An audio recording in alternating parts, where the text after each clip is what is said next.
Don't mind me. I'm just working out. I need some sweet gains for when I'm let out of quarantine. Gotta have that hot bod.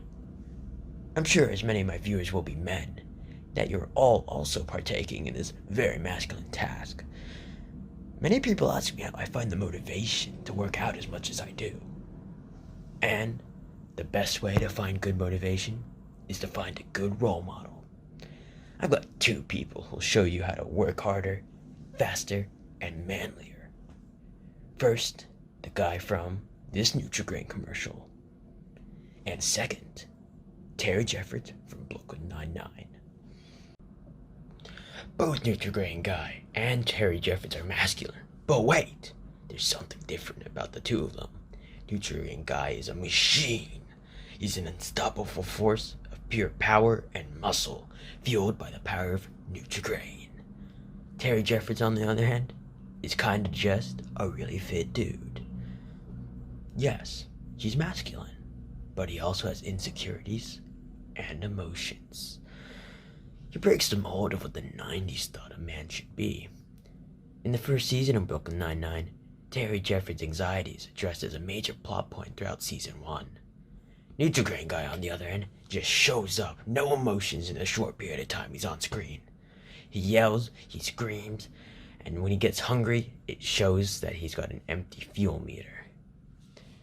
But the major difference between the two characters is that Terry Jeffords is a main character in a popular sitcom, and Nutri-Grain Guy is from an advertisement.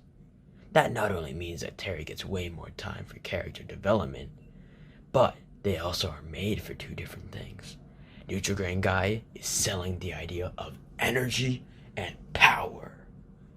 Terry Jeffords is trying to make you feel something, whether it be happiness, sadness, or some other emotion. Oh, Hackins. Oh, Hackins, look at that fit, Bob. Oh, Hackins. Wait, you're not supposed to see that. Look, it wasn't anything weird. I was researching. Let's say that. What was I researching? The Smurfette principle. It's actually really interesting. See, the Smurfette principle critiques the addition of one female character into a cast of all men. Its specific definition is the tendency for works of fiction to give exactly one female character amongst an ensemble of male characters, in spite of the fact that roughly half the human race is female. Now that's a fact I didn't know. Unless a show is purposely aimed at a female viewing audience, the main characters will tend to be disproportionately male.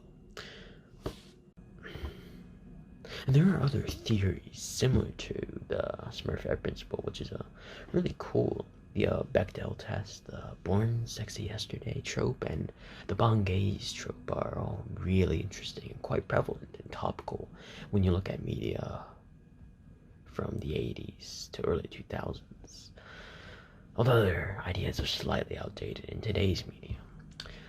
Although tropes like the male gaze and born sexy yesterday trope have not been prevalent since the 80s to early 2000s, the Smurfette principle started to disappear as a trope a lot more recently.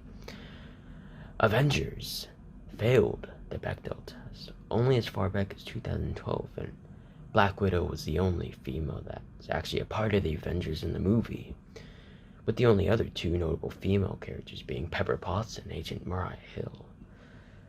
The born sexy yesterday trope, in my opinion, is one of the creepiest and strangest tropes that ever existed. The born sexy yesterday trope is when usually a female, but sometimes male, is either from a different planet or somehow wasn't raised in normal society, and thus they might be skilled in certain areas such as fighting or technology, but socially they don't know anything. They essentially have almost no knowledge of how the world works, and being especially naive about sex and the fact that they are found attractive by their male counterparts. The reason I find this creepy is that, along with it being a power fantasy, the person who was born sexy yesterday usually acts quite childish, despite the fact she's also extremely skilled or intelligent in some very specific way. She will act like a small child when it comes to social norms. looking in the world with some wonder. I generally find the whole look at this stupid, dumb, hot girl, she's hot thing quite creepy, and I think it's good that we don't use this trope often anymore. The Bond gaze, which is also quite dead as a trope now, used to be very popular, especially in James Bond movies, hence the name. The Bond gaze was when the point of view was changed to the main character, James Bond, and usually they were looking at a scantily dressed woman. This trope was used quite commonly in James Bond movies and only died off in their recent films. This objectified the women and put them under the control of men. It became voyeurism. Finally, the Bechdel test is a test that shows how much female representation is in a film based on 3 criteria. 1, is there more than one named female character? 2, do they talk to each other? 3, do they talk to each other about something other than a man? The problem with the Bechdel test is that, unlike the other tropes, failing the test isn't due to people having misogynistic views, so much as it's because there are just more male writers and directors, and male writers and directors are more likely to write and direct a film with a male cast, with females likely being an afterthought or a love interest. If the film industry had more women writers and directors, we would likely have more women-filled movies. Even so, modern media almost always passes the Bechdel test anyway, so it's essentially become irrelevant. Let's dive deeper into the Nutri-Grain commercial. The commercial is edited with very quick, short cuts, jumping perspectives, and by speeding up the footage of certain shots. This style of editing gives the appearance that there's much more happening than there really is.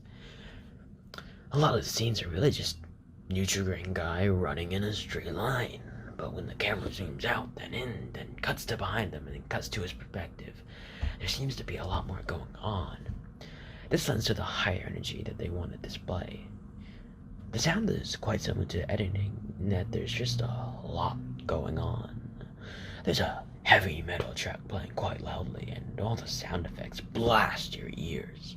A very interesting effect that they included was how the loud, overbearing rock music is silenced and replaced with choir when he jumps underwater. They also put a loud beeping noise whenever it cuts to Nutri-Grain's perspective, and you can see his fuel meter. Along with this, you have loud lightning and grunts and screams of Nutri-Grain Man. Again, this adds to the overall energetic nature of the advertisement. Now, the lighting in this commercial is actually quite strange. Although the environment is mostly quite dark and gritty, making what Nutri-Grain is doing seem a lot tougher. There are lots of fires and lightning strikes that don't actually seem to cast light on the environment so much as they just glow. But even though there's no lighting, Nutri-Grain guy is still perfectly visible in almost all the shots. And in some shots, he actually seems to glow himself.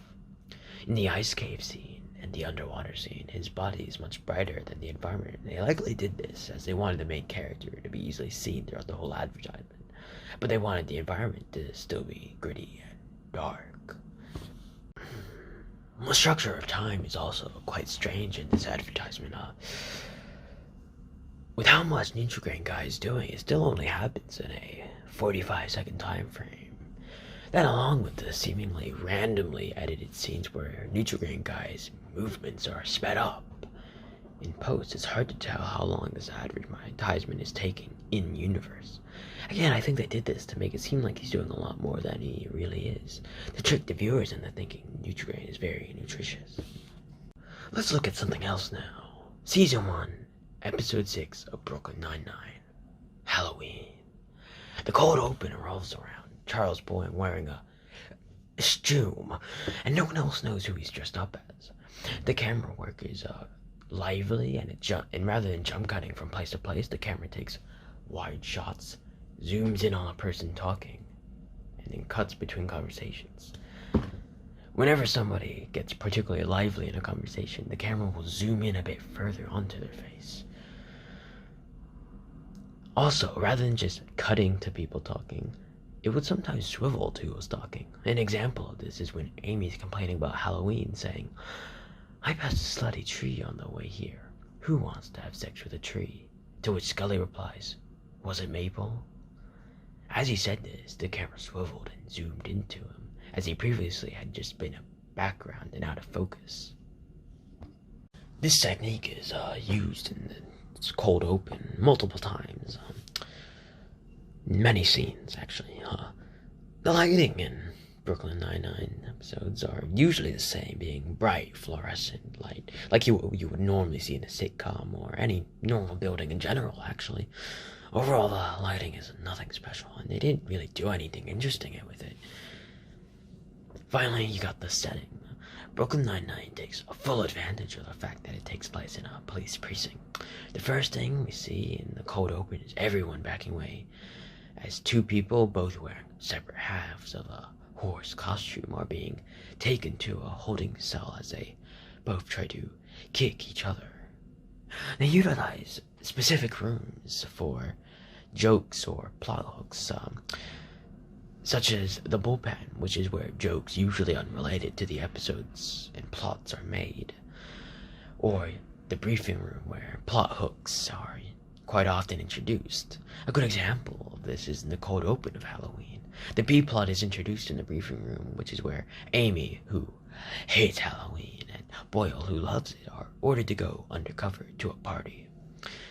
Throughout Halloween, there is a very specific time frame, as Jake is challenged to steal Captain Holt's Medal of Valor.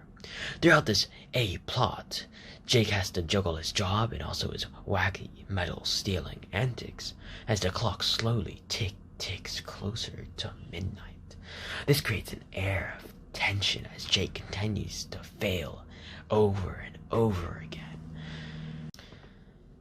While the A-plot happens, Amy and Boyle get a character arc, with Boyle trying to get Amy to like Halloween and Amy constantly complaining. Eventually, Boyle explains that he likes Halloween because of all the jerks, and then those bad experiences that pushed his friends close together that he liked. This made Amy realize that maybe Halloween wasn't so bad after all. It might seem a little silly to compare such majorly different pieces of media together, especially since they were made for both for very different things, with Brooklyn Nine-Nine being made for an audience who wants to relax, laugh, kick back after a hard day at work, and Nutri-Grain ad was made to invoke the ideas of energy and strength and other stuff to make children want to eat Nutri-Grain to get those Nutri-Gains. Not only that, but Brooklyn Nine-Nine had a much higher production budget than Nutri-Grain ad would have had. This means it's harder to compare the two, but still not impossible. They do have some similarities. As I said earlier, Nutri-Grain Guy and Terry Jeffords are both the pinnacle of fitness, and they both represent masculinity in two very different ways. Terry being the healthier type of masculinity, being able to live in his body with pride, but still accepting he's not perfect. While Nutri-Grain shows no emotion. Of course, he is only in one 40-second ad rather than a whole show with 7 seasons worth of character development. Thanks for watching, and I hope you have a day. Bye.